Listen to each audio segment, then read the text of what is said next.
अध्याय 19। यहूदा का राजा यहोशापात यरूशलेम को अपने भवन में कुशल से लौट गया। तब हनानी नामक दर्शी का पुत्र येहू यहोशापात राजा से भेंट करने को निकला और उससे कहने लगा, क्या दुष्टों की सहायता करनी और यहोवा के बैरियों से प्रेम रखना चाहिए? इस काम के कारण यहोवा की ओर से तुझ पर क्रोध भड़का है, तो भी तुझ में कुछ अच्छी बातें पाई जाती हैं। तूने तो देश में से अशेरों को नष्ट किया और अपने मन को परमेश्वर की खोज में लगाया है। यहोशापात के सुधार।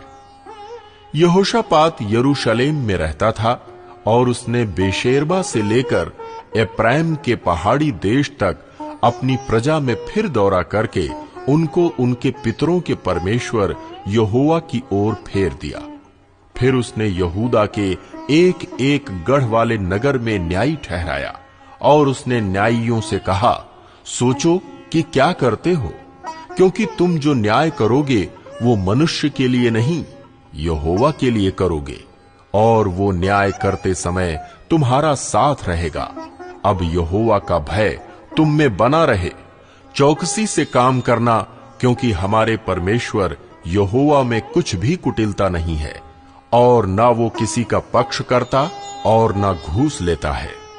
यरूशलेम में भी यहोशापात ने लेवियों और याजकों और इस्राएल के पितरों के घरानों के कुछ मुख्य पुरुषों को यहोवा की ओर से न्याय करने और मुकदमों को जांचने के लिए ठहराया।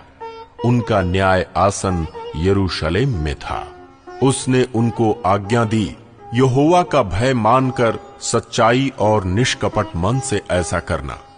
तुम्हारे भाई जो अपने अपने नगर में रहते हैं, उनमें से जिसको कोई मुकदमा तुम्हारे सामने आए, चाहे वो खून का हो, चाहे व्यवस्था अथवा किसी आज्ञा या विधि या नियम के विषय हो, उनको चिता देना कि यहोवा के विषय दोषी ना हो। ऐसा ना हो कि तुम पर और तुम्हारे भाइयों पर उसका क्रोध भड़के। ऐसा करो तो तुम दोषी ना ठहरोगे। और देखो, यहोवा के विषय के सब मुकदमों में तो अमर्याह महायाजक और राजा के विषय के सब मुकदमों में यहूदा के घराने का प्रधान इश्माएल का पुत्र जबद्याह तुम्हारे ऊपर अधिकारी है, और लेवीय तुम्हारे सामने सरदारों का काम करेंगे।